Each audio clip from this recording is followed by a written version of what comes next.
fentanylové náplasti, bonbony, infuze, oxykodon, oxycontin, percocet, Xanax nebo kodein. Čínští výrobci si ale rychle všimli, že klienty najdou jinde.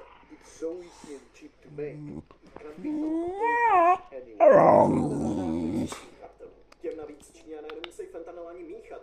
Bohatě stačí prekurzory, chemické ingredience. Most of the chemicals are easy to find. The rest can be imported from China.